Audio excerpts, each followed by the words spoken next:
Bien, doctor. Qué suerte. Tranquilo, doctor.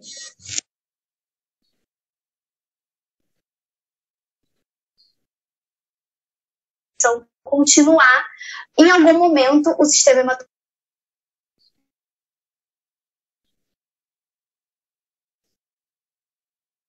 Ok. Por la imagen, ¿qué es eso? No, es que como parece que algunas personas no quieren asistir a las clases de fisiopato, entonces ahí coloqué como una serie, ¿sí? Si le pueden decir a sus compañeros, hoy no va a tener clase de fisiopato, va a ser serie. Y entonces ahí van a entrar todo para ver, ¿sí? Ok. Muy bien. Ok, vamos a empezar, ¿sí? Lo que vamos a ver hoy va a ser eh, insuficiencia renal aguda y crónica. En realidad la que vamos a ver hoy va a ser la crónica, ¿sí? Para la aguda vamos a hacer un video corto. Ya van a ver, son parecidos, pero existe una diferencia entre las dos. Entonces, ¿qué vamos a estudiar hoy? Vamos a estudiar la enfermedad renal crónica, ¿sí? Otra vez, siempre yo les digo, la clase no es para pasar el examen de fisiopato, ¿ok? La clase es para que a ustedes esto les sirva después en el día de mañana cuando sean médicos, ¿ok? De nada vale pasar hoy el examen de fisiopato y mañana ustedes no sepan ver lo que es una enfermedad renal crónica. Por lo menos no identifiquen o no se asocien, ¿sí? Ya no tengan una idea, a ver, una pequeña idea sobre lo que es esto, ¿sí?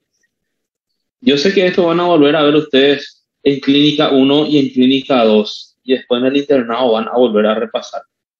Pero la idea de fisiopatología es que ustedes lleguen sabiendo esto, ¿ok? Que ya lleguen ustedes y complementen más, ¿sí? Lo que ya saben. Y no para pasar clínica 1 ni clínica 2, sino que es para que ustedes después como médico, el día de mañana cuando tu papá, tu mamá, sus tíos estén con una enfermedad renal crónica, ustedes tengan una noción de qué es lo que realmente tiene, qué está pasando con él ahora, qué va a pasar más adelante, si se le está tratando bien o se le está tratando mal. Entonces, esto es algo que se ve mucho, ¿sí? Y aparte de eso, para que va a ser revalida, esto es algo que cae en el examen de revalida, ¿ok? Esto es algo que, eh, un tema que ustedes van a tener que saber, van a tener que dominar, ¿sí? Y ciertamente es bastante fácil, ¿ok? Es muy fácil la enfermedad renal crónica y aguda, las dos son fáciles, ¿ok? Arritmia fíjense, tal vez un poco complicado, no quedó no se cerró tanto la materia de arritmia, que por cierto les debo todavía a ustedes un video de eso, pero, fíjense, es algo que nosotros, enfermedad renal crónica es algo que nosotros tenemos que entender, ¿ok?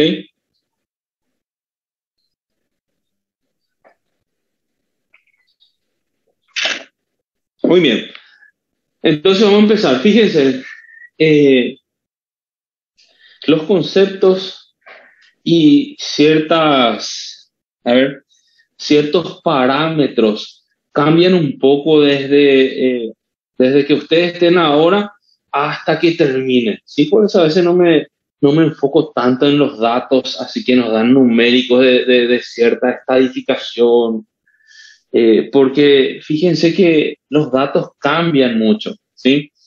Y los conceptos también cambian, los conceptos también cambian.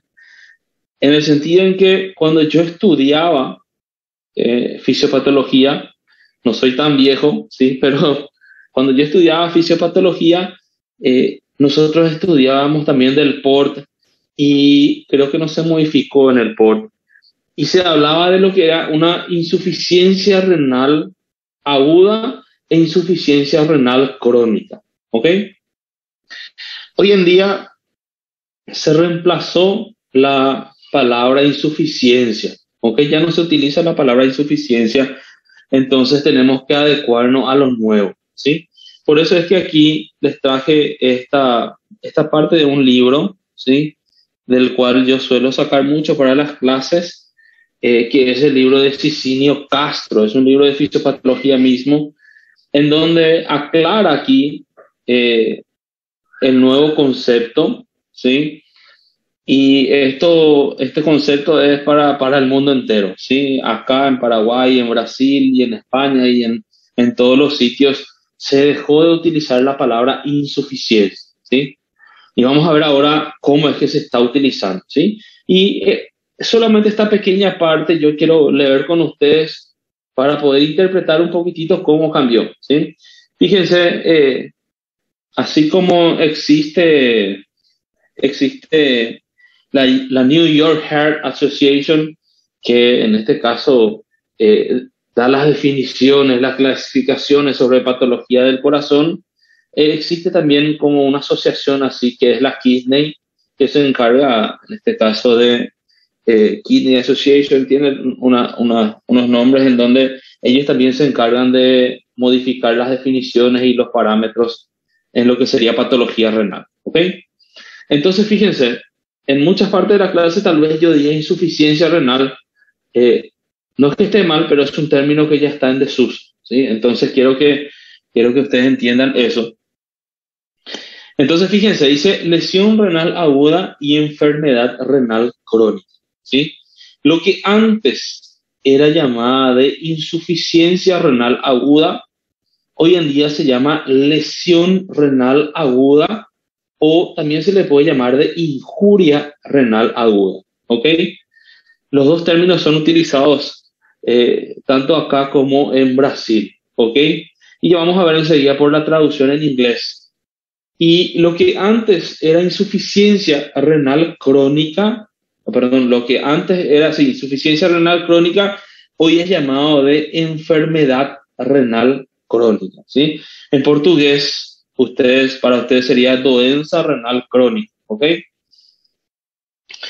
Muy bien, ¿por qué les aclaro esto? Porque en el libro de fisiopatología de Port todavía continúa hablando más bien como insuficiencia. Menciona una parte que se está cambiando, pero utiliza más bien la palabra insuficiencia renal aguda e insuficiencia renal crónica. ¿Sí? Por si alguien lea, entonces hoy en día ya es lesión renal aguda o injuria renal aguda y enfermedad renal crónica. ¿Sí?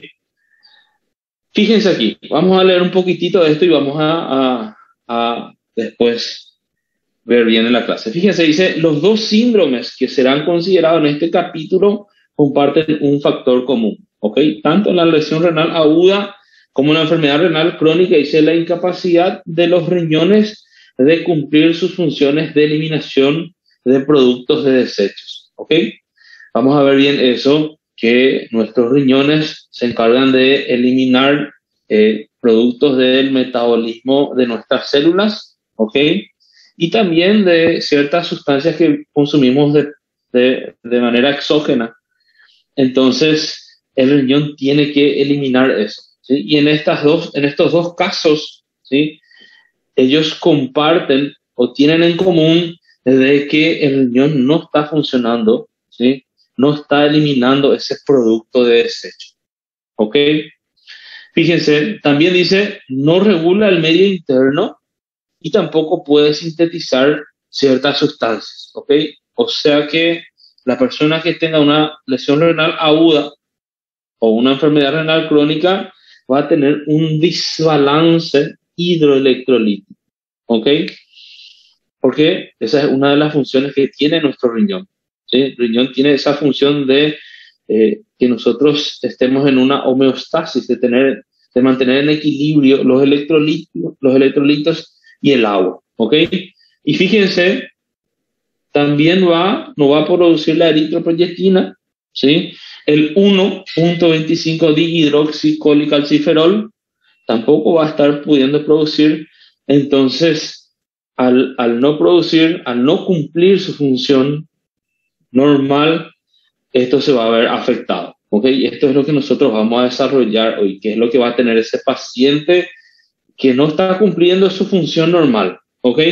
Y fíjense, aquí está donde aclara la palabra insuficiencia. Dice, tradicionalmente se denominaban insuficiencia renal. ¿Ok? Yo aprendí así, insuficiencia renal.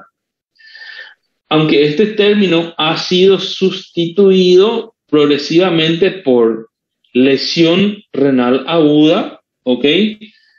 Que fíjense aquí en inglés, mira que injuria renal aguda, ¿ok?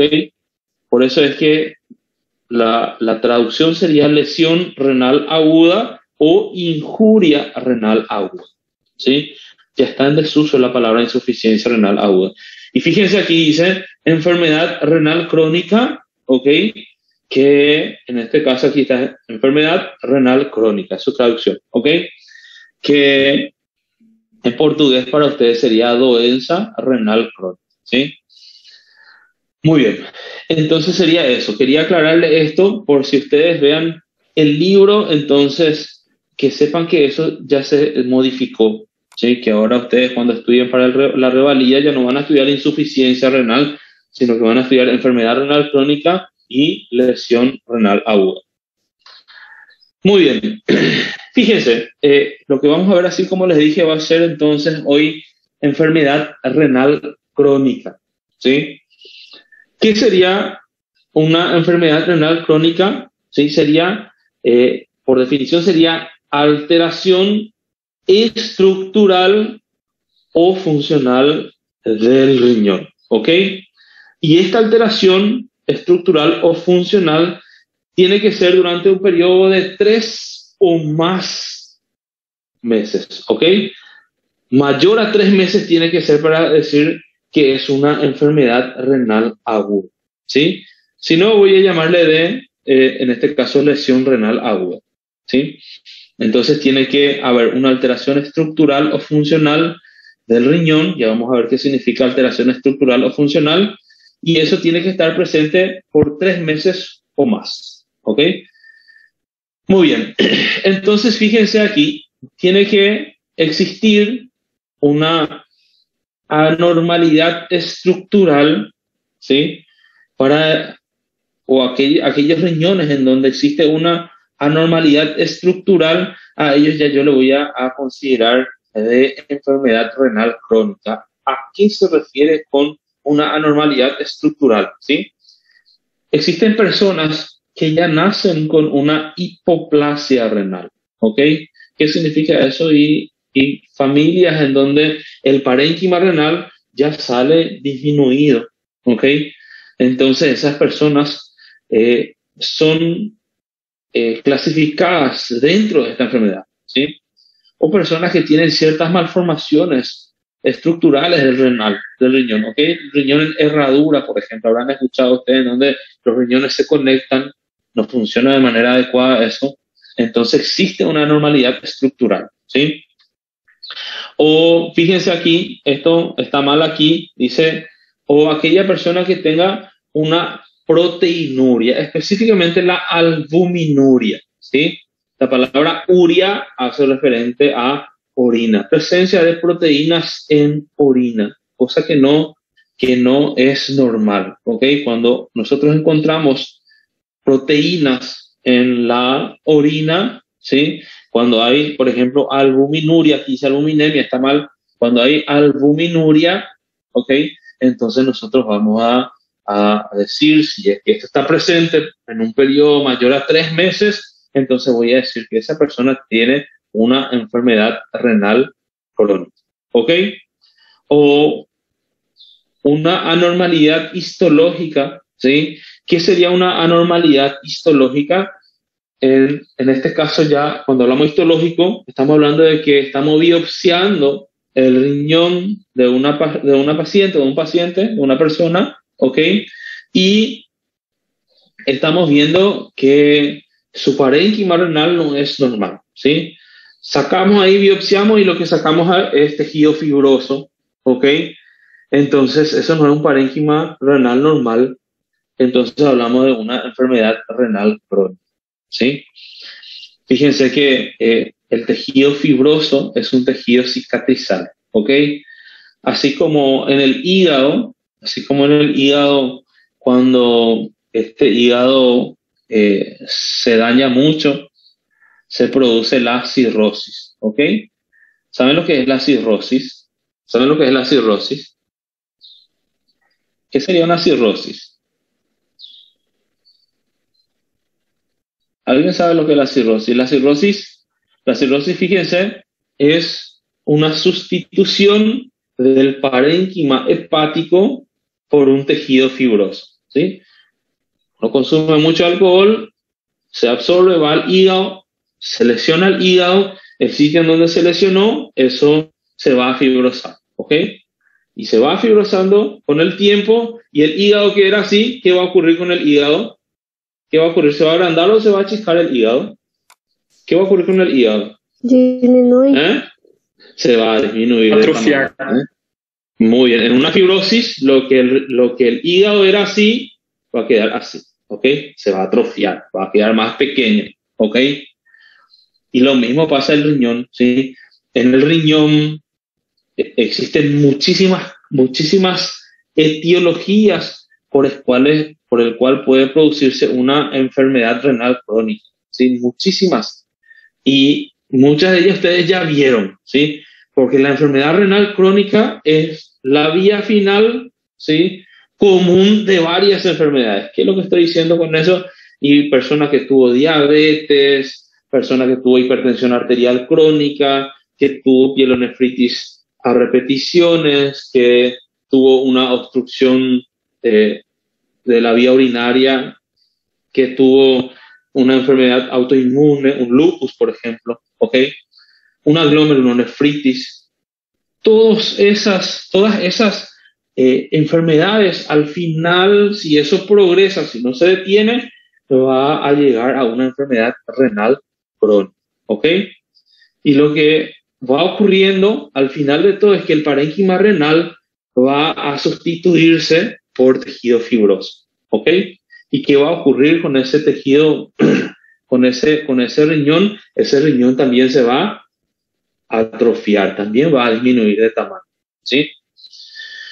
Muy bien, fíjense también eso, aquellas personas que tengan disturbios tubulares, también existen en este caso muchos de ellos por esta sustitución de tejido fibroso. Vamos a ver después que en ciertas nefropatías isquémicas ocurre mucho de estos disturbios tubulares. Se isquemizan, ¿sí? Se sustituye por tejido fibroso, se lesiona, se sustituye por tejido fibrótico y esto deja de funcionar, ¿ok? O cualquier persona que ya tuvo un trasplante renal, ¿ok? ¿Qué significa eso? Vamos a poner una persona, ya el riñón no funciona, su única salida es hacerse un trasplante renal. Se está dializando, pero ya no da, tiene que hacerse un trasplante renal. Se le hizo el trasplante renal y el riñón funcionó bien, está funcionando bien, ya no tiene insuficiencia renal como tal, ¿ok?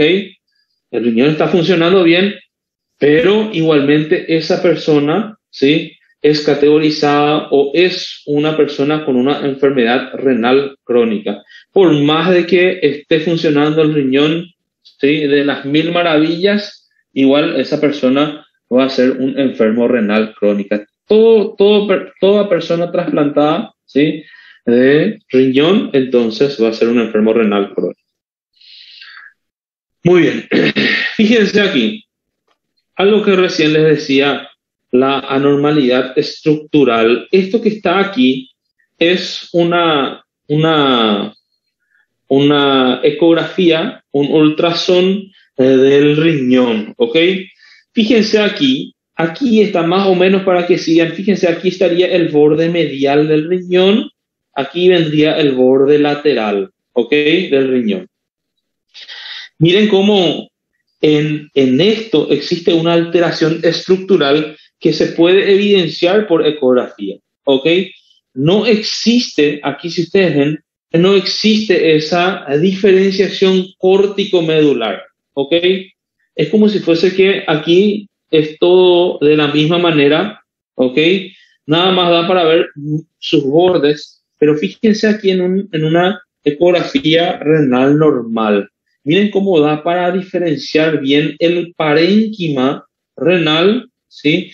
De lo que sería el sistema pielocalicial. Fíjense aquí cómo da para diferenciar bien. Y fíjense que las personas que tienen una enfermedad renal crónica, este parénquima que estamos viendo aquí, eso se va adelgazando, ¿ok? Se va adelgazando cada vez más.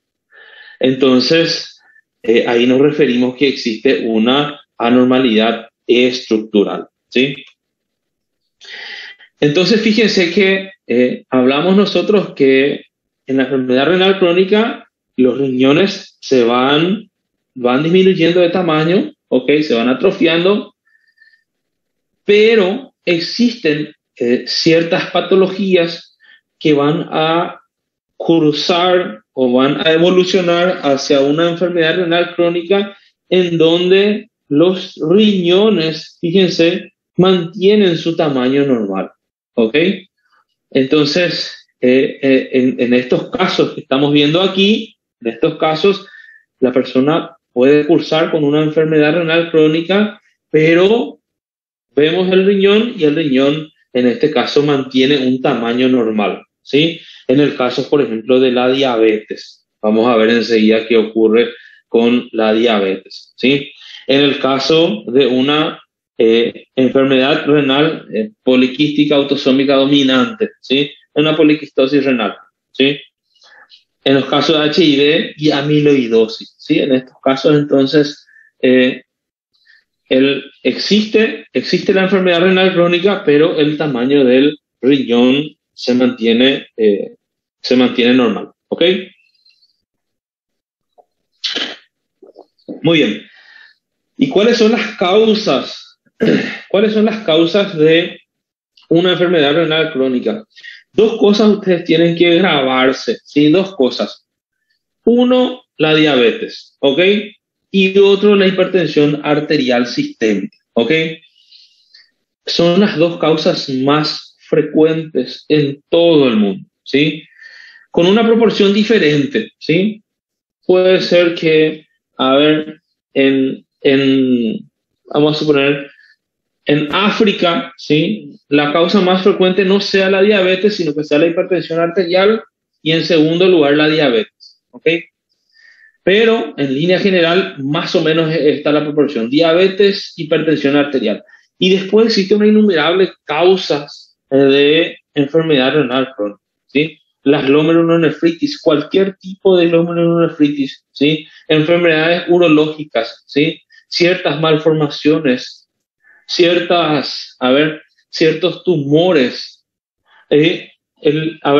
una hiperplasia prostática es una causa de enfermedad renal crónica, ¿ok? Las poliquistosis que vimos recién, todas esas son causas de enfermedad renal crónica, ¿ok?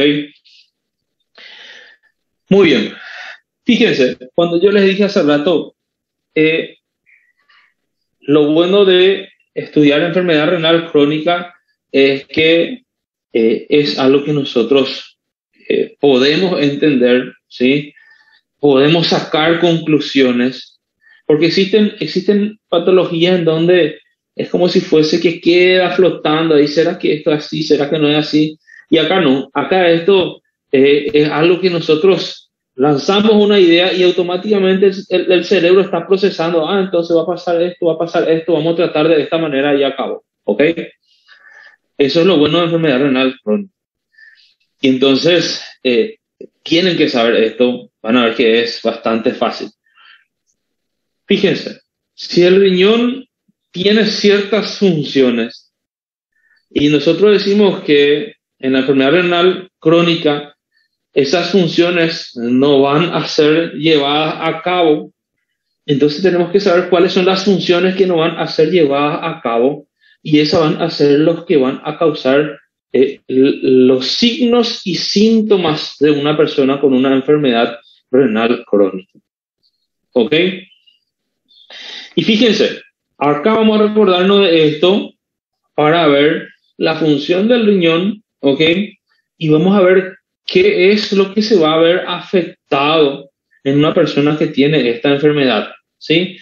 ¿Cuál es una función que tiene el riñón? Tiene una función reguladora, ¿ok? ¿Qué es lo que regula el riñón? ¿Qué es lo que regula? Va a regular, a ver, el equilibrio hidroelectrolítico, ¿sí? Los electrolitos va a mantener en ciertos niveles a los cuales tienen que estar estos electrolitos para que pueda funcionar bien nuestro cuerpo, ¿ok? El agua tiene que tener en una cierta concentración, en una cierta cantidad para que nuestro cuerpo pueda funcionar, ¿ok? El equilibrio ácido-base tiene que eliminar el hidrógeno y tiene que producir bicarbonato y eso tiene que estar en un equilibrio para que nosotros podamos, en este caso, vivir. Si no es imposible. ¿Qué tiene que regular más? ¿Qué tiene que regular más? Tiene que regular la presión arterial, ¿ok? También controla aquí, en la A, vamos a ver aquí, la tensión arterial también regula, ¿sí? ¿Qué más hace el riñón? Fíjense, tiene una función endocrina. Todo esto vamos a desarrollar más adelante. Vamos a ver cómo funciona eso, ¿sí? Tiene una función endocrina. ¿Qué produce por su función endocrina? ¿Qué producía? ¿Recuerdan ustedes? Eritropoetina. Excelente, ¿sí? Produce, y es lo que nosotros vamos a ver, la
Recording in progress.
Buenas, ya me comuniqué, o sea, trato de comunicarme con el profe, pero no le llegan los mensajes. Entonces, capaz que enseguida ya sabemos algo de él.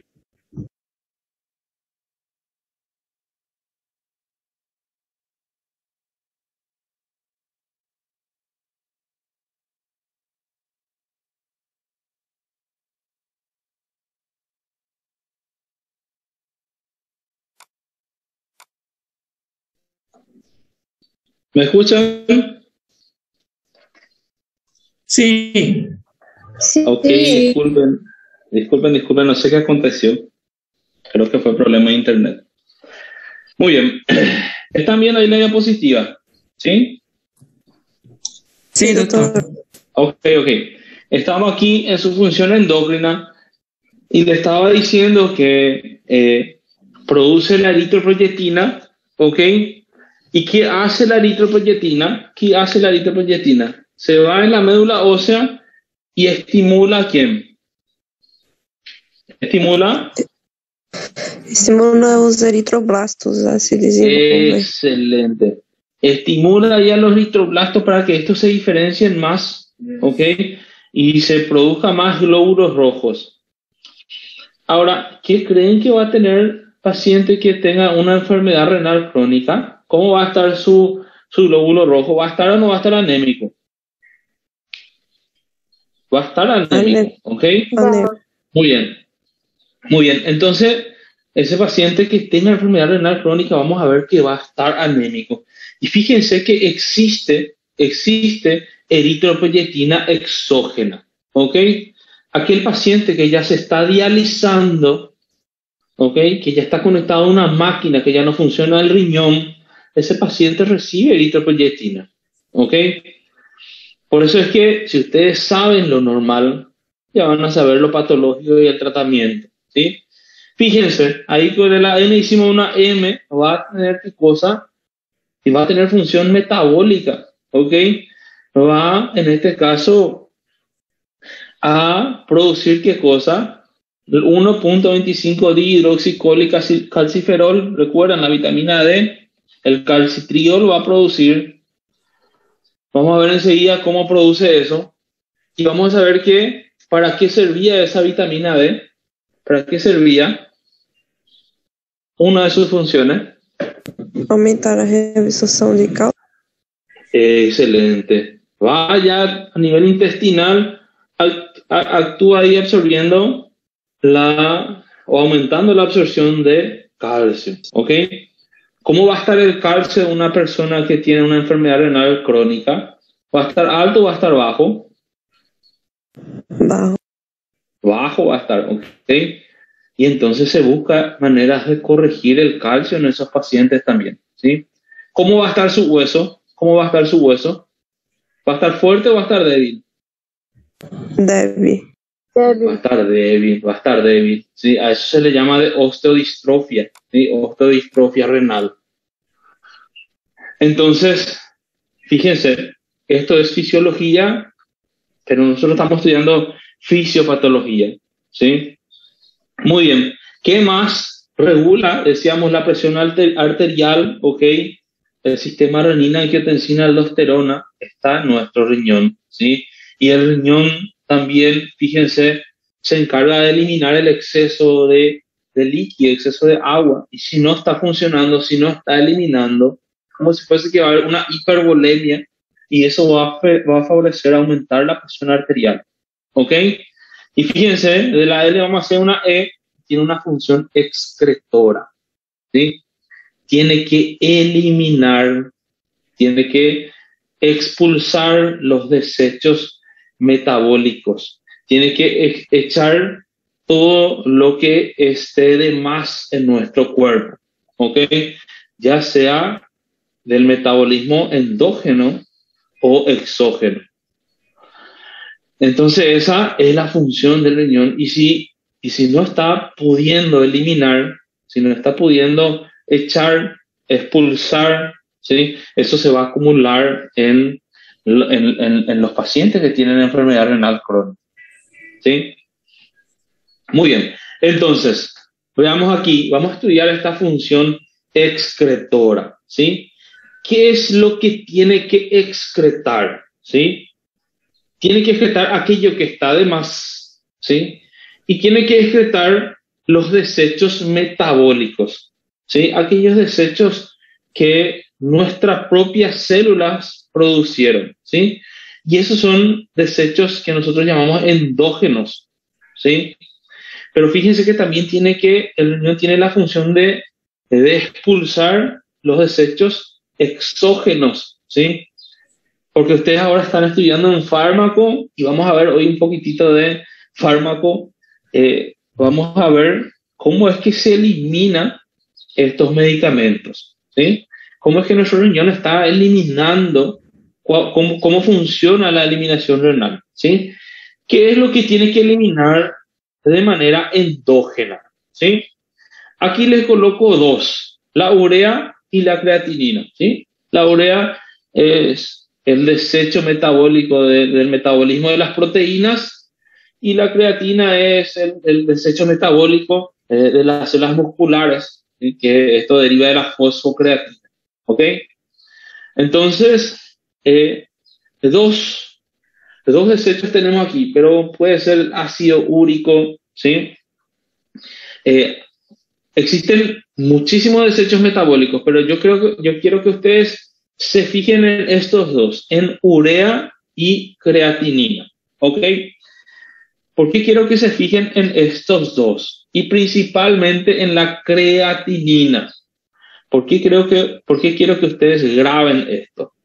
Porque fíjense, si nosotros queremos evaluar la función renal, si yo quiero saber si ese riñón está funcionando o no está funcionando, una de las cosas que yo voy a hacer es, voy a ver la tasa de filtración glomerular, ¿ok? Y para saber la tasa de filtración glomerular, yo tengo que saber la creatinina, ¿sí? ¿Qué significa?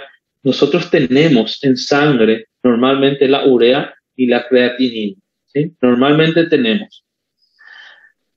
Y esto tenemos en cierto parámetro, en cierto estándar tenemos, y fíjense, si tenemos un aumento de estos desechos metabólicos, significa que nuestro riñón no está eliminando bien, ¿ok? Fíjense aquí, el parámetro de la creatinina en el hombre es de 0.7 a 1.3 miligramos por decilitro, ¿sí? Y en la mujer es de 0.5 a 1.2 miligramos por decilitro, ¿sí? Esto puede variar de un laboratorio a otro, pero lo que varía son muy pocos. Y la urea, fíjense, de 12 a 54, un parámetro bien grande, ¿ok? Ahora, ¿cuál es el que realmente nos sirve más a nosotros para evaluar la función renal? Es la creatinina, ¿ok? ¿Por qué? Porque la urea se eleva en una mayor cantidad de patologías, ¿sí? Entonces, la urea en sangre no es tan específica. Si tiene una urea alta, no precisamente es una enfermedad renal, sino que puede ser por una deshidratación, diarrea, vómito, por muchísimas cosas, ¿sí?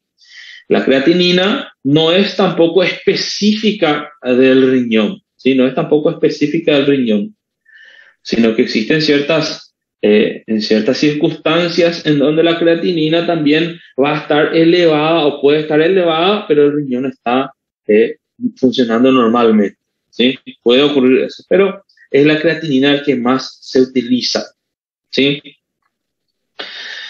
Y esta creatinina, así como vimos entonces, se excreta por vía renal, ¿sí? Entonces, fíjense que existen ciertos estudios que se realizan para valorar la función renal, ¿sí? Y lo que se hace es, se administra sustancias en el cuerpo de la persona y se va controlando cuánto va eliminando esta persona, o qué cantidad va eliminando, o si elimina o no, ¿ok? Por ejemplo, está lo que es el clearance de inulina, se llama inulina, una sustancia que su excreción es por vía renal, ¿ok? Entonces, se inyecta eso y después se cuantifica eso, solamente que esos son estudios que son complicados de hacer, lleva mucho tiempo y no se hace en un medio común, en un hospital común. Más bien eso se utiliza para hacer ciertos estudios, para hacer ciertos estudios. Está otro, el iotalato, también se llama. Son sustancias que son excretadas renalmente, entonces esas sí van a servir más o menos para valorar la función renal, ¿sí? Quiero que graben estos datos aquí porque vamos a utilizar después, específicamente la creatinina, ¿ok? Ahora, vamos a ver aquí cómo funciona, en este caso el riñón, o su función, cómo excreta, ¿sí?, lo que nosotros consumimos de manera exógena, especialmente los medicamentos. Yo sé que ustedes son especialistas en esto porque están en farmacología, pero me van a hacer recordar a ustedes, ¿sí? Fíjense, este medicamento que está aquí, ¿ven? Aquí amplié la imagen para que vean, ¿sí? Esto que está aquí en amarillo, ¿sí?, le va a dar una propiedad a este medicamento. Ustedes me van a decir, ¿sí? Para que el medicamento sea mejor absorbido, ¿el medicamento tiene que ser más hidrosoluble o más liposoluble? ¿Qué creen ustedes? Liposoluble. Muy bien, tiene que ser más liposoluble porque tenemos una membrana que es de doble bicapa lipídica, ¿ok? Entonces tiene que ser más liposoluble. Y aquí en esto lo que yo les quise mostrar es que esto, ¿sí?, esto que está aquí es lo que el laboratorio está haciendo ya con un antibiótico, con un analgésico, está formulando y hace que este medicamento sea bien liposoluble, ¿ok? Entonces cuando nosotros administramos, cuando nosotros consumimos ese medicamento, fíjense, eso va a pasar ahí, se va a absorber, ¿ok? Pasa al tubo digestivo, como es bien liposoluble, se absorbe eso y va a irse ¿en dónde? ¿En dónde se absorbe? Se absorbe eso, va por la vena porta y se va a ir al hígado. ¿Ok? Ahí ya tenemos, excelente, ya tenemos ahí el laboratorio del cuerpo, es el hígado. Y ahí estos fármacos, fíjense, ellos ya pueden ser fármacos activos o pueden ser profármacos, ¿sí? ¿Qué significa eso? Profármacos significa que esto todavía está de manera inactiva y en el hígado recién se activa, inclusive pueden activarse dentro del plasma, ¿ok? Dentro de los vasos sanguíneos pueden activarse esto. En fin, fíjense, estos fármacos, una vez que estén en el hígado, se activan o no, ¿sí? Ya están activados, de ahí ellos van a pasar a través de la vena suprahepática a la vena cava inferior a la aurícula derecha, y de ahí ya va a salir el corazón y se va a ir distribuyendo, ¿ok? Hasta llegar al tejido para el cual está hecho, ¿ok? Una vez que llega al tejido y cumple su función, ahí lo que queda después de ese medicamento, los metabolitos, esos tienen que ser eliminados, ¿ok? Y los sitios por donde nosotros podemos eliminar los medicamentos son varios, ¿verdad? Podemos eliminar por la piel, ¿sí? Aquí por el sistema digestivo, podemos eliminar por el riñón, que es lo que nos importa, ¿sí? Y entonces vamos a ver cómo es que funciona. Fíjense, se va a dirigir ahí, en algún momento como está en la circulación, va a llegar a la vena renal, perdón, a la arteria renal, y ahí va a ingresar al riñón, ¿ok? ¿Qué va a ocurrir en el riñón? Vamos a ver aquí, fíjense, bien de cerca vamos a ver. Va a llegar aquí por esta arteriola que está aquí, que es la arteriola aferente, ¿ok? Y aquí, fíjense, vamos a hacer un poquitito, me van a recordar ustedes porque yo hace mucho que di histología, ya no recuerdo, pero fíjense aquí estaría nuestro glomérulo, aquí la cápsula de Bowman, y fíjense, aquí tendríamos este túbulo que está aquí, que se llama ¿cómo? Contorneado principal. Muy bien, el túbulo contorneado proximal, ¿ok? Que es el sitio en donde los túbulos tienen una mayor capacidad de reabsorber las cosas, ¿sí?, que están dentro de este túbulo, ¿sí? Después viene aquí el asa de Henle, con su asa delgada, asa gruesa, el túbulo contorneado distal, ¿ok? Aquí el túbulo colector, este ya va a ir a terminar en una papila, ¿ok? Y la papila termina en un cáliz menor. A partir de ahí ya no se modifica la orina, ¿ok?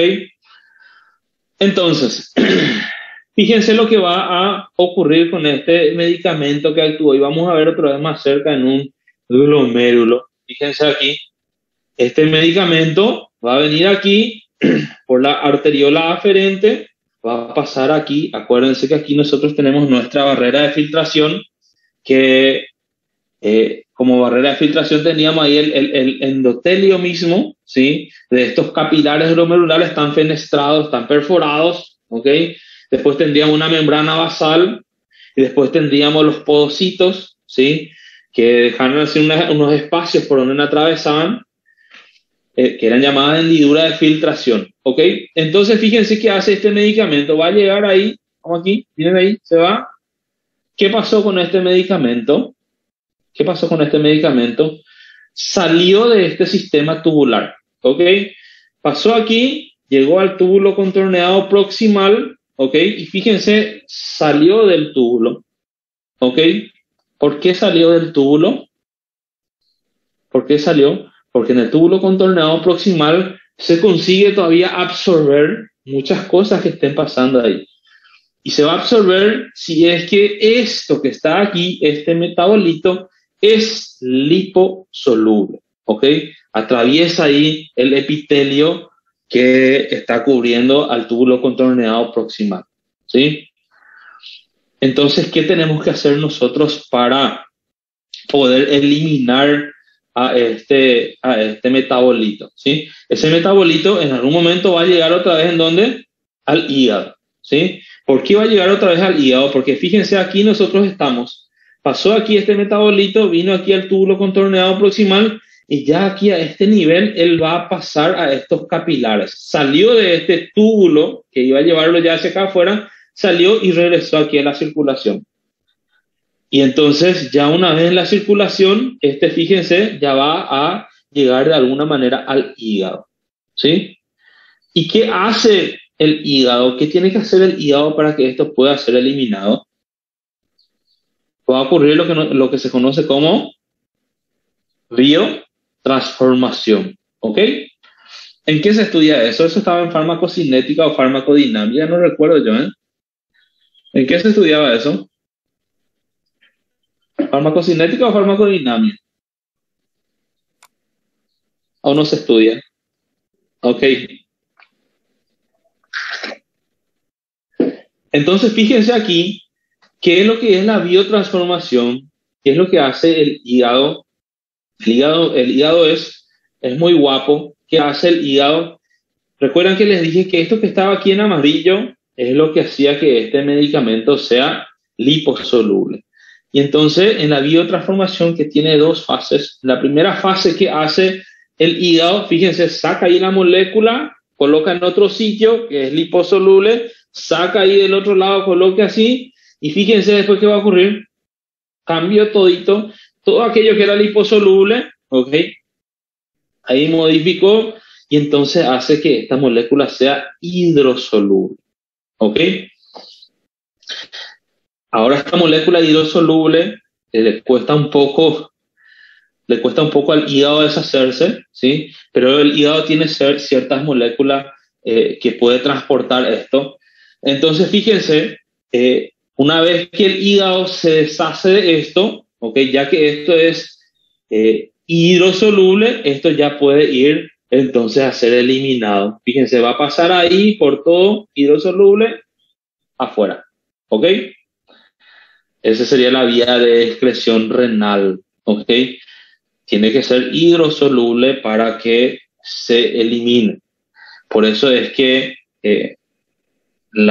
lo que hace rato le estaba diciendo yo, estas inulinas, ¿sí? Ellas tienen que ser sustancias hidrosolubles para que nos pueda servir a nosotros como un parámetro para evaluar la función renal, ¿sí?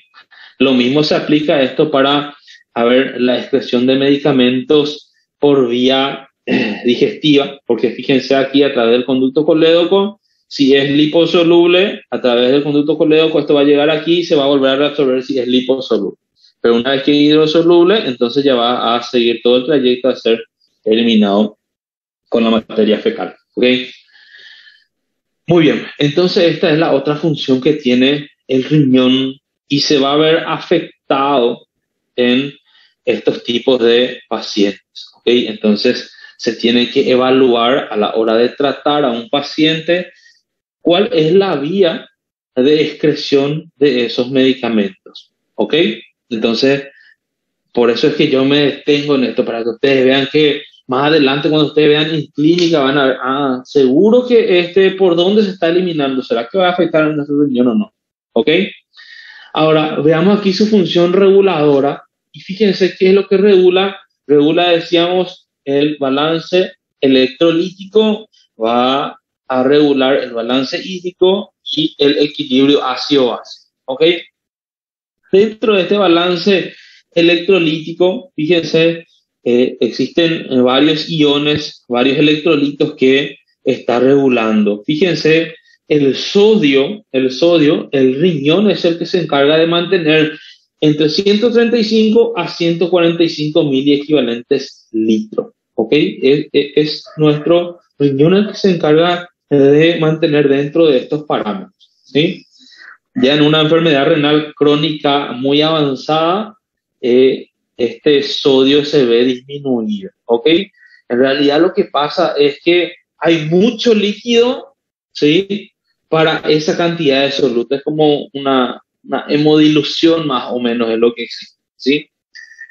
El potasio, ¿sí? El potasio, fíjense, su parámetro normal es de 3.5 a 5.5 miliequivalentes, ¿ok? Y el potasio tiene que ser eliminado, ¿sí? de nuestro torrente sanguíneo. Si está en exceso, tiene que ser eliminado por el riñón, ¿ok? Y los pacientes con enfermedad renal crónica ya no están orinando, ya no están eliminando, entonces hay una hiperpotasemia, ¿sí? Y fíjense, es bastante grave una hiperpotasemia si nosotros comparamos, por ejemplo, con la hipernatremia, ¿ok?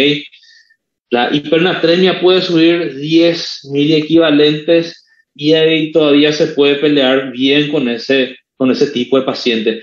Pero si sube 10 miliequivalentes de potasio, eso es bastante grave, ¿sí?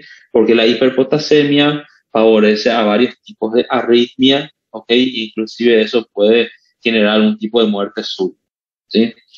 Entonces, bastante grave. El calcio también, fíjense, el calcio nosotros ya vimos, el calcio es un poco raro, ¿sí? A veces puede estar aumentado, a veces puede estar muy disminuido, ¿sí?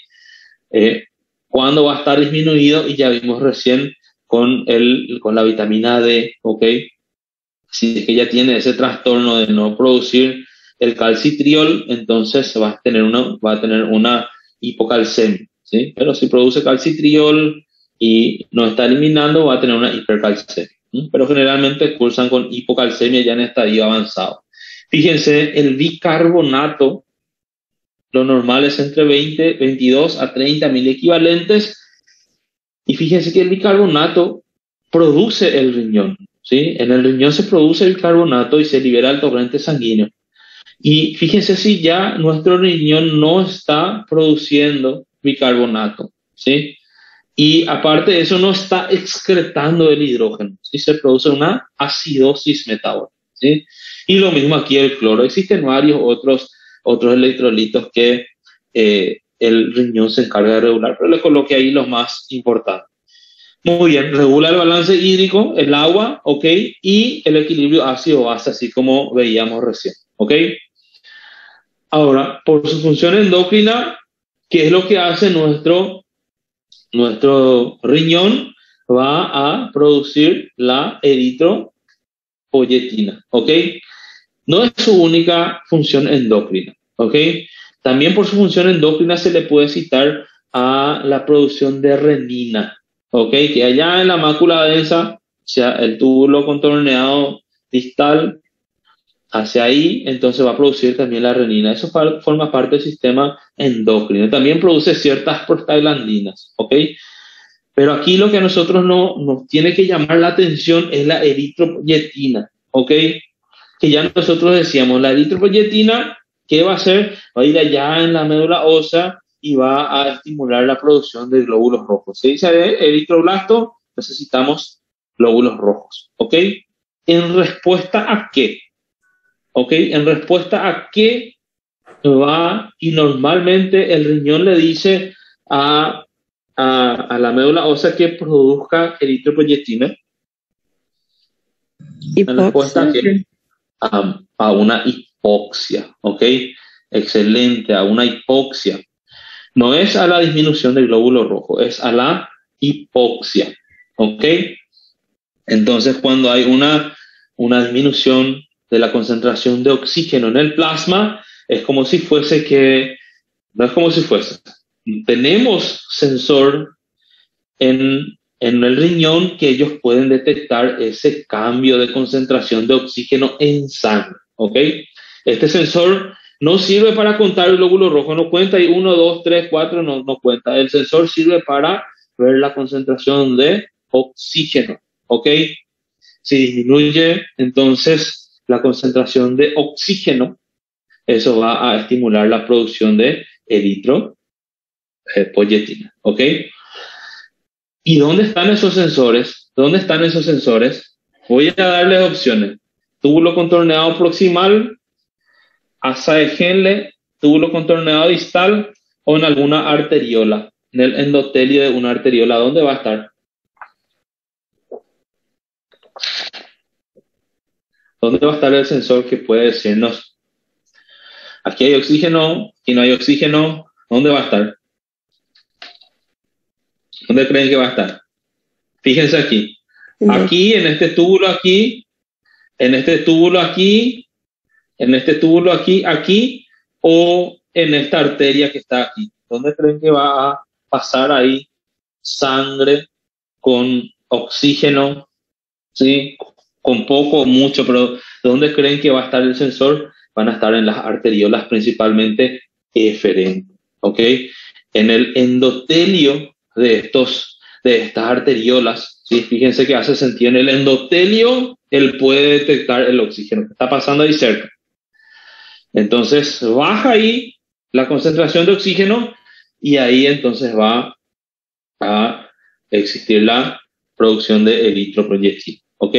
Y vuelvo a repetir, estos pacientes que vamos a ver que sufren de enfermedad renal crónica, entonces van a tener una anemia, ¿sí? Van a sufrir de anemia, es un tipo de anemia normocítica, normocrónica, ¿ok? Y estos pacientes, fíjense, tienen que recibir de manera exógena la eritropoyetina, ¿ok? Existe ese medicamento, se llama así mismo, y eso se le debe administrar a estos pacientes, ¿ok? Muy bien, fíjense, por su función metabólica, ¿qué hace? Por su función metabólica, fíjense, los rayos ultravioletas van y sobre la piel estimulan a una sustancia que es la 7-dehidrocolesterol, ¿ok? La 7-dehidrocolesterol va a pasar a ser la previtamina D3, ¿ok? Fíjense que existe otra forma de que nosotros tengamos vitamina D3, que sería a través de la dieta, ¿ok? Entonces, existen dos maneras, pero fíjense, el 90% de la vitamina D3, que es la 7-dehidroxicalciferol, ¿ok? Este es 7-dehidrocolesterol, ¿sí? La vitamina D3 es la 7-dehidrocolecalciferol. Este es colesterol, no sé si dije lo mismo, este dehidrocolesterol es de la dehidrocolecalciferol, ¿ok? Entonces existen dos maneras, solamente que el 90%, ¿sí?, de la vitamina D que nosotros absorbemos es por la piel, ocurre por estos rayos ultravioletas que van a la piel, ¿ok? Y solamente el 10% por la dieta. Ahora, esta 7-dehidrocolecalciferol, ¿sí?, gracias a una enzima que se llama 25-hidroxilasa, que se encuentra en el hígado, esto va a pasar a ser la 25-hidroxilasa de hidrocolecalciferol, ¿ok? ¿Qué pasa con esta molécula que está aquí? Fíjense, esta 25 de hidrocolecalciferol, lo que está mostrando aquí es que por feedback negativo ellos pueden inhibir a la 25 hidroxilasa, ¿ok? Entonces, fíjense que uno consume mucha vitamina D3 y no significa que va a tener mayor vitamina D3 en su cuerpo y va a absorber mayor calcio, ¿no? ¿Por qué? Porque cuando existe mucha 25 hidroxicolecalciferol, esta automáticamente inhibe a esta enzima para que se mantenga dentro de un parámetro normal, ¿ok? Ahora, esta molécula que está aquí, gracias a la 1-alfa hidroxilasa que nosotros tenemos en el riñón, ¿ok? ¿Esto qué va a hacer? Va a hidroxilar a esta molécula y ahí se produce la 1.25-di, porque aquí ya es di, aquí es hidroxi, porque aquí ya se hidroxiló, ¿ok? Y aquí ya es dihidroxicolecalciferol, ¿ok? ¿Por qué? Porque se volvió a hidroxilar aquí. Y fíjense, también aquí, ¿qué va a hacer esta 1.25 dihidroxicolecalciferol en el hueso? Esto va a ayudar a que el hueso se quede más fuerte, ¿sí? Va a ayudar a la calcificación del hueso, ¿ok?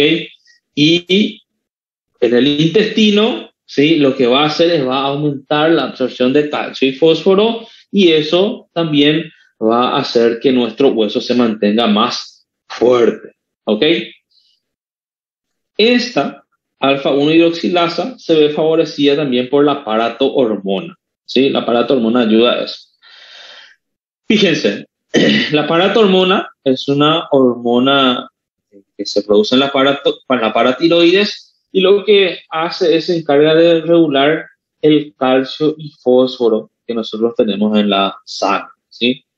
Cuando hay una hipocalcemia, ¿sí? Cuando hay poco calcio en la sangre, entonces se libera mucha parato-hormona y la parato-hormona va a ir a actuar a nivel de nuestro hueso, ¿sí?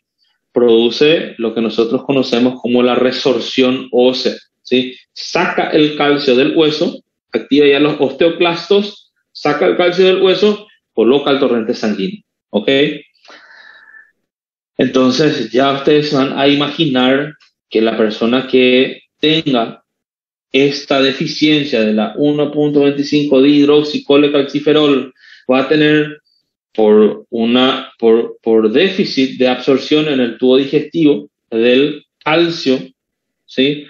Entonces va a tener hipocalcemia. Nuestro paciente que tiene una enfermedad renal crónica, eso va a hacer que el paratiroides empiece a actuar, ¿sí? Entonces el paciente que tiene una enfermedad renal crónica va a cursar con un hiperparatiroidismo secundario, ¿sí? Secundario a una enfermedad renal, ¿ok? Muy bien, vamos a ver enseguida. Nosotros estamos estudiando lo normal, pero estudiando lo normal ya sabemos lo anormal y lo que va a presentar esos pacientes, lo que van a presentar esos pacientes que tienen enfermedad renal crónica, ¿ok? Muy bien, ahora fisiopatológicamente, ¿qué es lo que ocurre con ese riñón? ¿Dónde está el daño? ¿Cómo es que se lesiona ese riñón? Y fíjense aquí, voy a sacar esto aquí un ratito. Aquí, mira aquí. La alteración renal puede ocurrir por muchas cosas, ¿sí? La etiología pueden ser varias, así como ya les dije, ¿sí? La enfermedad renal crónica no es una enfermedad que se instaló ahora como enfermedad renal crónica, sino que es la vía final común de varias enfermedades, ¿ok? ¿Qué significa eso? Su diabetes, su hipertensión, su enfermedad autoinmune, ¿sí? Cualquier enfermedad que pueda lesionar a nuestro riñón de manera crónica, como una pielonefritis crónica, ¿sí? Eso va, en este caso, a evolucionar hacia una enfermedad renal crónica, ¿sí? Y fíjense aquí, al principio, Una persona que está teniendo una enfermedad renal crónica, ¿sí? Realmente llevan varios años para que pueda manifestar la enfermedad. En realidad que depende mucho de la etiología que esté causando esa enfermedad, pero lleva mucho tiempo para que empiecen a aparecer los síntomas. ¿Ok? ¿Por qué? Porque nuestro riñón tiene un mecanismo de compensación. ¿Sí? ¿Qué significa eso? Tiene esta nefrona aquí, ¿sí? Esta nefrona se lesionó por la enfermedad que sea, enfermedad autoinmune, por su glomerulonefritis, por su diabetes, por su hipertensión. Este se lesionó, se murió este que está aquí, ¿ok? Aquí está la otra nefrona, este continúa funcionando. ¿Qué hace? Esta nefrona va a aumentar de tamaño, ¿ok? Y va a suplir, ¿sí?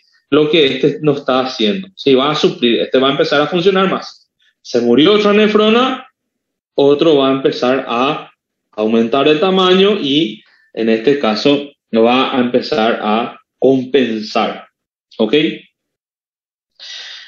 Nuestro libro dice que se tiene que morir el 80% de las nefronas, ¿sí? Imagínense, 80% se tiene que morir y después recién empiezan a aparecer los síntomas. ¿Por qué? Porque las otras nefronas se van adaptando, se van hipertrofiando, van aumentando estas nefronas, ¿sí? Y entonces van a suplir, ¿sí? Por eso es que, dice en la respuesta inicial, ocurre una hiperfiltración, ¿sí? Algunos glomérulos empiezan a hipertrofiarse, así como estamos viendo aquí, miren acá, empiezan a aumentar de tamaño, ¿ok? Y van supliendo esa falla de los otros glomérulos. Pero esto va a llegar en un momento en que ocurren los efectos deleterios, ¿sí? ¿Qué significa eso? Que estos que se van adaptando, ¿sí? Van a sufrir ciertos daños. Y fíjense aquí, este se murió y este se hipertrofió, ¿ok? Y a este que está aquí ahora le llega más sangre que tiene que filtrar, ¿ok? Y a aumentar la mayor cantidad de sangre, esto va a tener, fíjense, una hipertensión intraglomerular, ¿ok? Y también va a tener una hipertrofia glomerular. Y esta hipertensión intraglomerular y esta hipertrofia glomerular, estos son los que van a hacer que la enfermedad progrese, ¿ok? ¿Por qué? Porque aumenta la presión y esa presión automáticamente hace que se dañe el endotelio, ¿ok? Hace que se dañe el endotelio, va a hacer que se dañe todo el mecanismo de filtración, ¿sí? ¿Y qué ocurre cuando se daña? ¿Qué va a ocurrir cuando se daña? ¿Qué ocurre cuando se daña el hígado? Ok, pero recuerden, se lesiona. Sí, bros. ¿Y qué va a ocurrir? Se va a fibrosar, ¿ok? Entonces, fíjense, todo esto que estamos viendo aquí, miren los daños que van a causar. Van a causar, como hay mucha presión, entonces, fíjense, causan un daño endotelial directo. Mucha presión ahí, daña el endotelio, ¿sí? Y ese endotelio dañado hay que sustituirlo, hay que reemplazar por tejido fibroso, ¿sí? Fíjense, van a alterar los mecanismos de filtración, ¿sí? Como mecanismo de filtración, nosotros, ¿qué teníamos? ¿Recuerdan qué teníamos? Teníamos ahí el endotelio fenestrado, ¿ok? Teníamos una membrana basal y después tendríamos los podocitos. Fíjense aquí, produce una podocitopatía, ¿ok? Empiezan a lesionar esa hipertrofia y ese aumento de presión intraglomerular, empiezan a lesionar a nuestro mecanismo de filtración, ¿sí? Por eso es que se produce la albuminuria, ¿ok? ¿Por qué se produce la albuminuria? Vamos a ver enseguida lo que es la glicación del glicocálix. Les voy a mostrar qué es, ¿ok? Miren aquí, dejan a ese glomérulo en un estado más inflamatorio, ¿sí? Proinflamatorio. está inflamado, se lesiona, cicatriza. Está ahí como para inflamarse más, se lesiona, se cicatriza. ¿Ok? Y entonces, una vez que ocurre todo esto que estamos viendo aquí, ¿sí? Se lesiona, se cicatriza. ¿Sí? Fíjense, hay una fibrosis renal. ¿Ok? Y esta fibrosis renal va a ocurrir a nivel de los glomérulos. ¿Sí? Y ocurre a nivel de los glomérulos y a eso se le llama de glomeruloesclerosis. ¿Sí? La glomeruloesclerosis es este mecanismo que estamos hablando en donde se fibrosan los glomérulos. O se puede fibrosar que causa el túbulo. ¿Sí? Fíjense, el túbulo, el intersticio, va a una fibrosis túbulo intersticial. ¿Sí?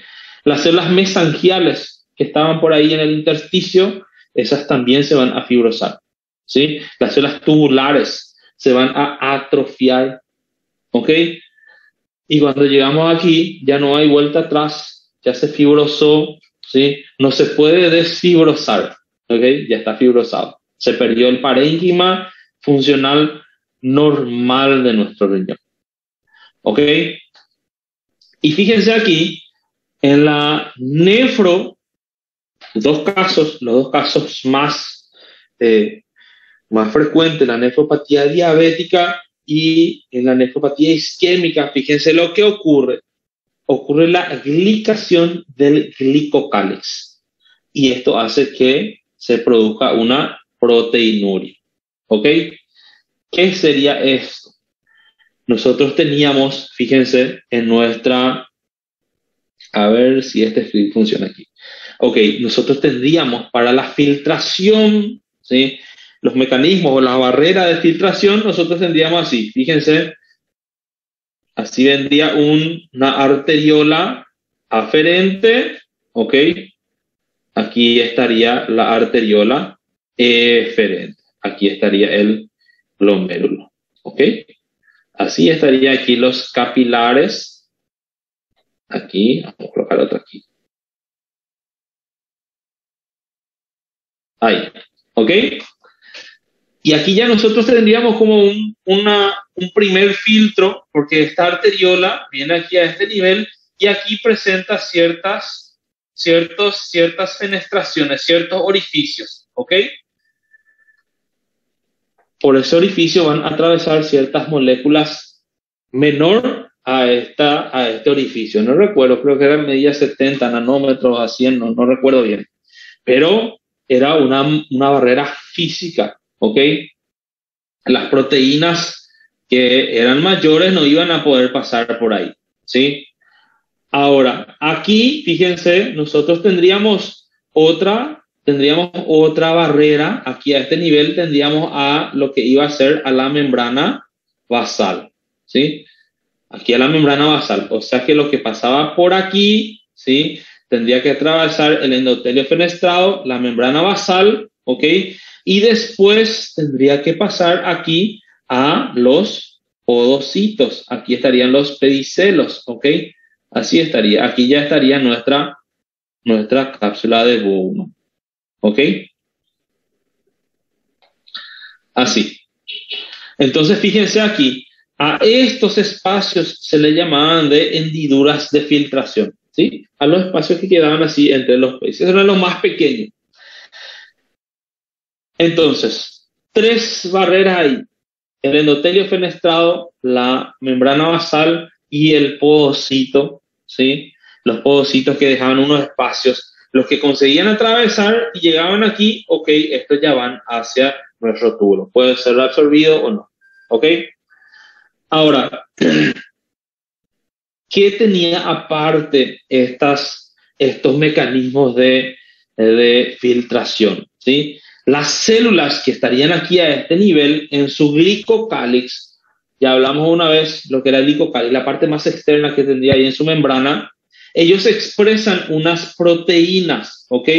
Vamos a poner aquí, vamos a poner aquí las proteínas, vamos a colocar aquí de color azul. Esta sería una proteína, aquí otra proteína, ¿ok? Proteína, fíjense lo que va pasando. Aquí, ¿sí? La membrana basal también aquí, proteína, Los podocitos también en su célula tienen aquí proteínas, ¿ok? Muy bien. Entonces, fíjense, las proteínas son grandes para atravesar estos espacios, ¿ok? Son grandes para atravesar estos espacios. ¿Por qué se habla de albuminuria? Porque la albúmina, comparando con la globulina o comparando con el fibrinógeno, ¿sí? La albúmina es la más pequeña de todas, ¿sí? Pero fíjense, la albúmina no solamente no pasa porque el diámetro es pequeño, sino que la albúmina, ¿sí? O cualquier otra proteína tiene qué carga, tiene una carga positiva o una carga negativa. Negativa. Negativa, ¿ok?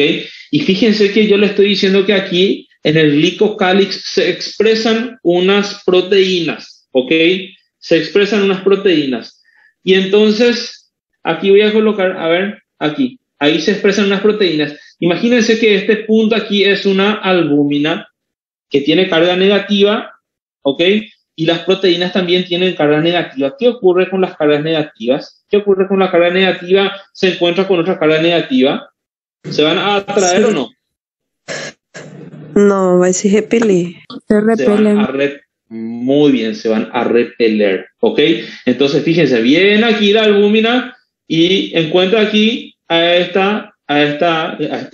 glicocálix que tiene su proteína, entonces encuentra y ¡boom! Se va a otro lado. Viene aquí, encuentra, ¡boom! Se va a otro lado, ¿ok?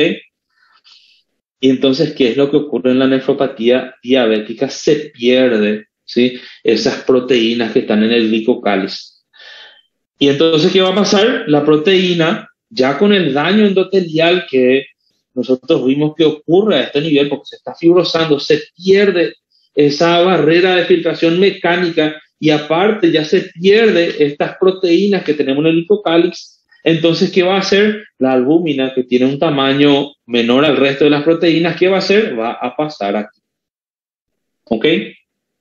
Quiero que recuerden que es la albúmina el que está pasando, porque nosotros vamos a ver que se estadifica, ¿sí?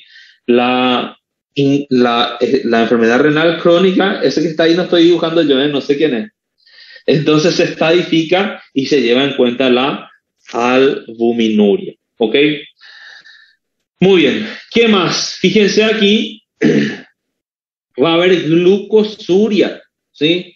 Se va a eliminar mucha glucosa porque estamos hablando de un paciente diabético. Al haber mucha glucosa en sangre, fíjense, ocurre una sobreactivación de unos canales que son llamados de SGLT2, ¿ok?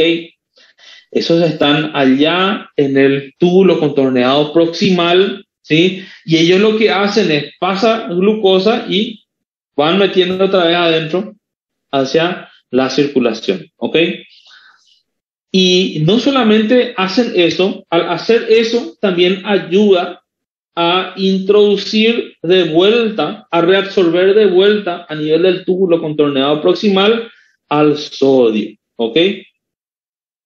Aumenta la reabsorción de glucosa, pero también aumenta la reabsorción de sodio, ¿ok? ¿Y qué va a ocurrir? Fíjense, imagínense aquí viene aquí el sodio, ¿ok? Y aquí se reabsorbió. ¿Qué va a pasar? El sodio tiene que pasar aquí por el túbulo contorneado proximal, asa de Henle, túbulo contorneado distal, ¿ok? Y en el túbulo contorneado distal, fíjense, nosotros tenemos a la mácula densa. ¿Y qué hace la mácula densa? Está detectando la cantidad de sodio que está pasando por ahí y ve que está pasando poco, ¿ok? Y al pasar poco sodio, ¿qué hace nuestro riñón? La mácula densa empieza a secretar la renina y ahí va a funcionar nuestro sistema renina-angiotensina-aldosterona, ¿ok?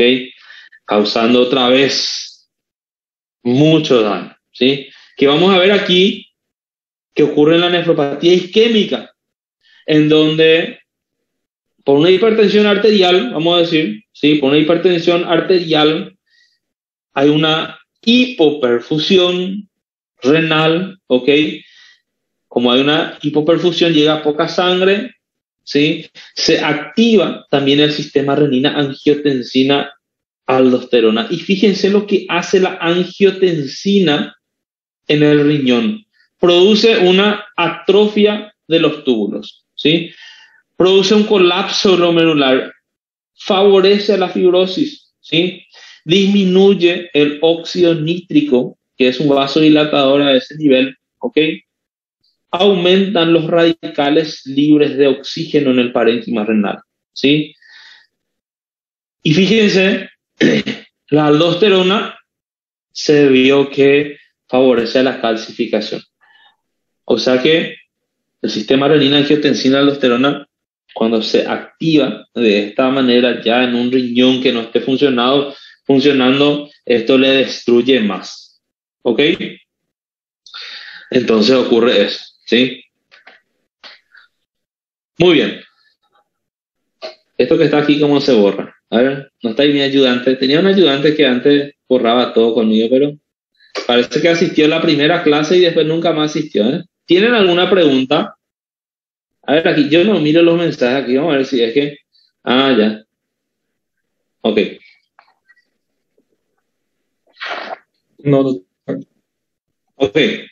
Vamos aquí. Fíjense, dice, ¿qué se lleva en cuenta para evaluar una insuficiencia renal crónica? Ok, yo quiero saber esta insuficiencia renal crónica y qué es lo que yo voy a ver. Algo ya sabemos, ¿sí?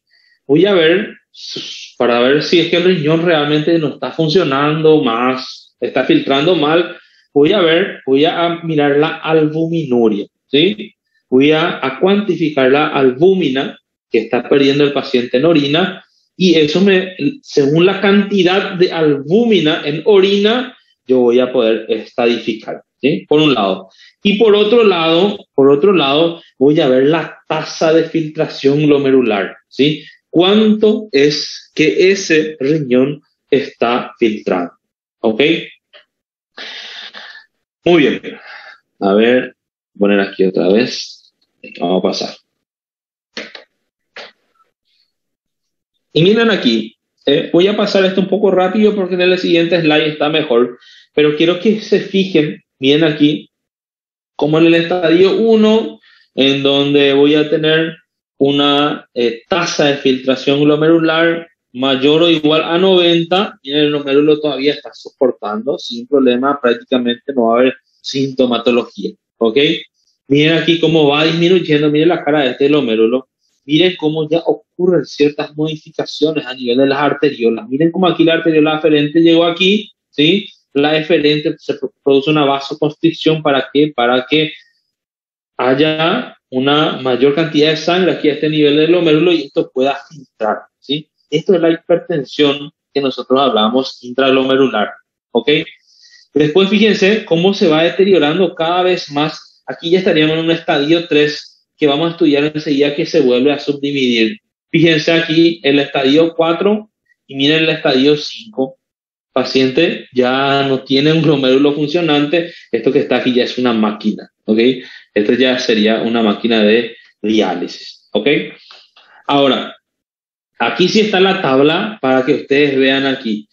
Entonces, según la albuminuria, bien aquí, según la albuminuria, nosotros vamos a medir la albúmina en orina, miren aquí, se puede estadificar en A1, A2 y A3, ¿sí?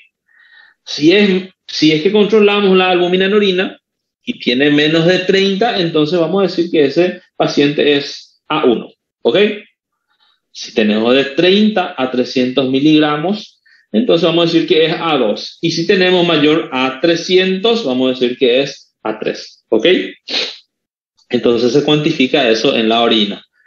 Ahora, según la tasa de filtración glomerular, ¿sí?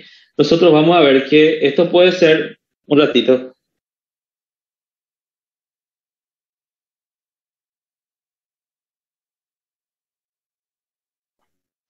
Disculpen, estornude. Entonces, fíjense, según la tasa de filtración glomerular, nosotros vamos a ver que si es mayor o igual a 90 la tasa de filtración glomerular, entonces decimos que es normal, ¿sí? Y un paciente podemos estadificar así que va a ser un enfermo renal crónico G1 a 2, por ejemplo, ¿ok? Entonces, así se estadifica. Fíjense aquí, ligeramente disminuida entre 60 a 89 la tasa de filtración glomerular, entonces diríamos que estaría en G2. Y ahí podemos después G2 a 1, por ejemplo, ¿eh? Y aquí, si fíjense, las G3A y G3B, fíjense, estas otra vez se subclasifican, la G3 se subclasifica y fíjense, de 45 a 59 y de 30 a 44, ¿ok? La G4, la tasa de filtración sería de 15 a 29 y la G5 sería menor a 15, ¿ok? Una manera así de recordar es como si fuese que cada 30 va disminuyendo, cada 30, ¿ok? Nada más aquí en la G3 es cada 15. Miren aquí, lo que sería 90, aquí ya sería 60, 89. 30, aquí otra vez, de aquí a aquí 30, solamente que se divide en 15, 15, y aquí otra vez 30, ¿ok? Ahora, fíjense, ¿cómo yo voy a calcular la tasa de filtración glomerular? ¿Sí? ¿Cómo yo voy a calcular en un paciente? Y existen varias fórmulas para calcular la tasa de filtración glomerular. Esta es una de ellas y es la más utilizada, que es la fórmula de Cockcroft-Gaul, ¿ok? En la actualidad existen aplicativos, existen páginas online en donde vos solamente vas cargando los datos del paciente, apretáis es igual y ya te saca la tasa de filtración glomerular, ¿ok? Pero esta es una fórmula que se utiliza bastante y fíjense quién está aquí, en base a quién se está haciendo esto, la creatinina. Por eso es que hace rato les pedí a ustedes que graben un dato de creatinina. Voy a ver aquí. Vamos a utilizar aquí al público. A ver. Vamos a utilizar aquí.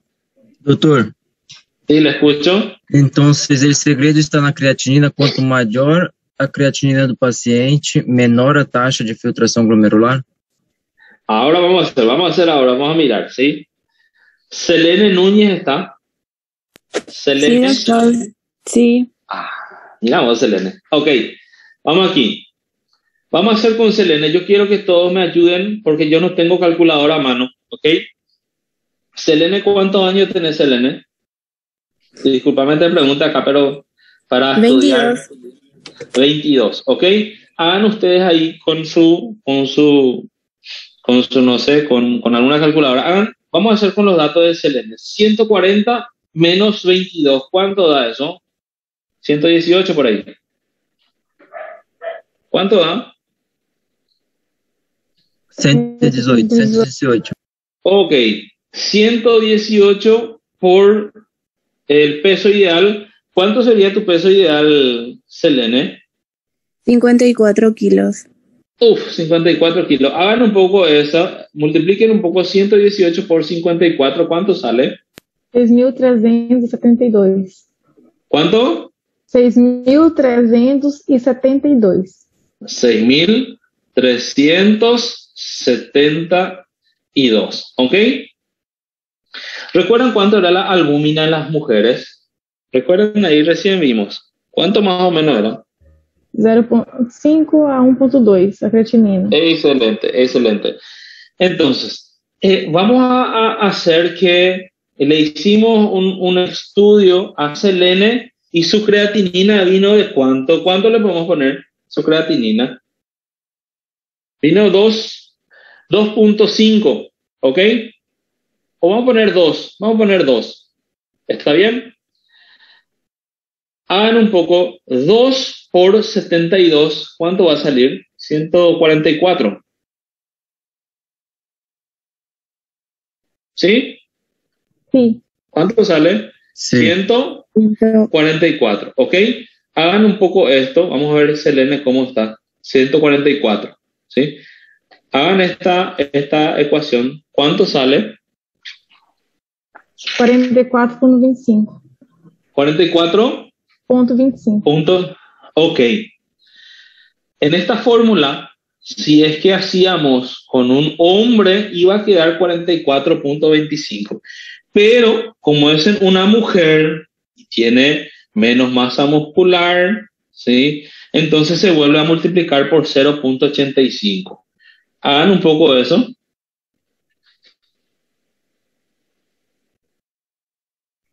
37,60. 37. Vamos a ver Selene. ¿En dónde estaría Selene? Fíjense, estaría aquí. ¿Ok? Ahí estaría Selene, ¿sí o no? Sí. Sí. Sí. Entonces, fíjense, la tasa de filtración glomerular, Selene está con una G3D, ¿sí? Y ahí después le pedimos su albuminuria y vamos a ver si está en A1, A2 o A3. ¿Ok? Muy bien, pero así como les dije, estas fórmulas o esta forma de saber la tasa de filtración glomerular está todo online. Ustedes solamente cargan el dato, ¿sí? Y automáticamente les sale el resultado. Existen muchas fórmulas y en algunas fórmulas inclusive te detalla un poquitito más si es una persona de raza negra o no y ciertos otros parámetros. ¿Okay? Esta es la más fácil. Muy bien. Vamos aquí, ya estamos acabando, les prometo que estamos acabando. Fíjense aquí, complicaciones de la enfermedad renal crónica. En realidad, nosotros ya hablamos de todo esto, ¿ok? Lo único que vamos a hacer va a ser un repaso rápido, ¿sí? ¿Cuál va a ser la complicación de la enfermedad renal crónica? Hipertensión arterial, ¿por qué? Porque hay una hipervolemia, no está eliminando líquido, hay mucho plasma dentro de un vaso sanguíneo, entonces la persona está con una hipertensión arterial, ¿ok? Existe una mayor sensibilidad al sodio, ¿ok? Paciente consume un poquitito de sodio, ¿ok? Y aumenta el sodio y eso hace que se retenga más agua y entonces eso favorece la hipertensión arterial, ¿ok? Y aparte de eso, en esas personas existe una hipertrofia de la capa media de las arteriolas. Entonces todos ellos van a favorecer a que una persona con enfermedad renal crónica tenga una hipertensión arterial, ¿sí? La anemia ya vimos nosotros, ¿sí? Va a ser una anemia normocítica, normocrónica, perdón. ¿Por qué? Por un déficit de eritropoyetina, ¿sí? No hay secreto. ¿Qué le vamos a hacer? Eritropoyetina. Lo vamos a administrar. Ustedes van a ver más adelante en clínica y me van a enseñar a mí cómo es que se hace, ¿ok? Disturbio hidroelectrolítico. Fíjense aquí. Aquí está mal escrito, ¿eh? No es hipertotasemia, es hiperpotasemia, ¿ok? Se teme mucho la hiperpotasemia en estos pacientes que tienen enfermedad renal crónica. Se tiene que cuidar. No se tiene tanto miedo a la hiponatremia, pero sí a la hiperpotasemia por el hecho de que les dije que favorece mucho a las arritmias cardíacas. Si nosotros vemos a un paciente con hiperpotasemia, ya nosotros veíamos en las clases de electro, no sé si llegamos a terminar o no, que les debo un video, pero fíjense, así era, teníamos aquí a la onda P, ¿ok? El complejo QRS, ¿ok? Y fíjense la onda T, ¿cómo sería en estos pacientes? Onda T, ¿ok?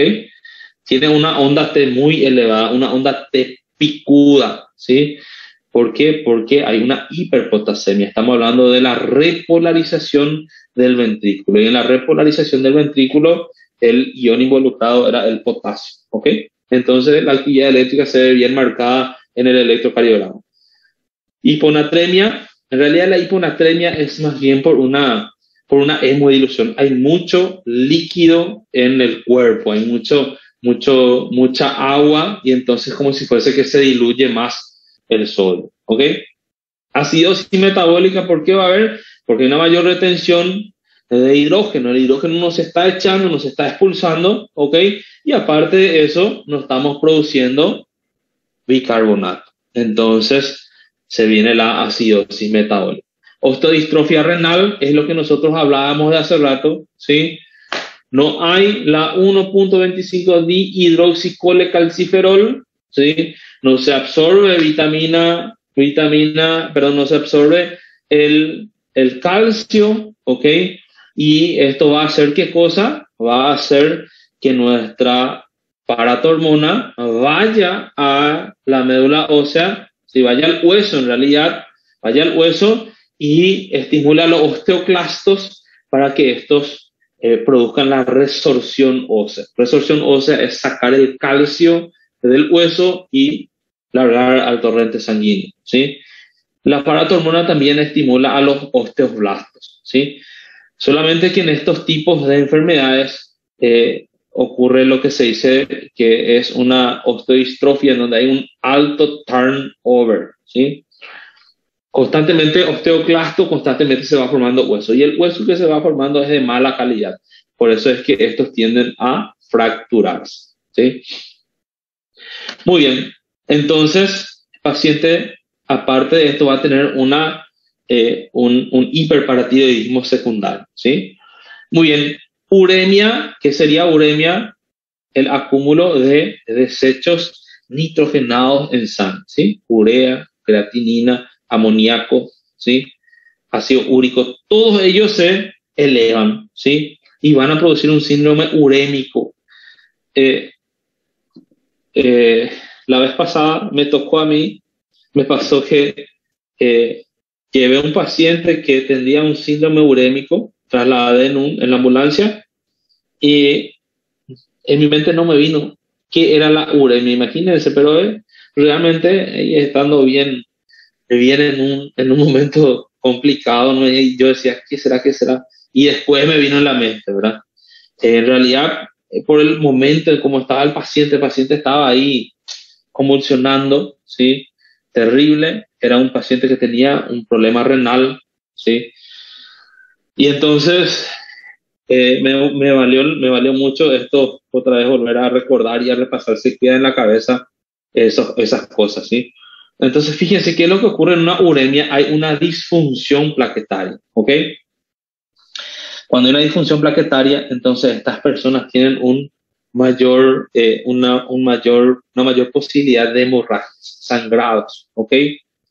¿Qué más? Confusión mental, ¿sí? Personas que tienen esto, aparte de confusión mental, ellos tienen una mayor excitabilidad de la membrana plasmática de las neuronas y eso produce que ellos también tengan mayor posibilidad de convulsión, ¿ok?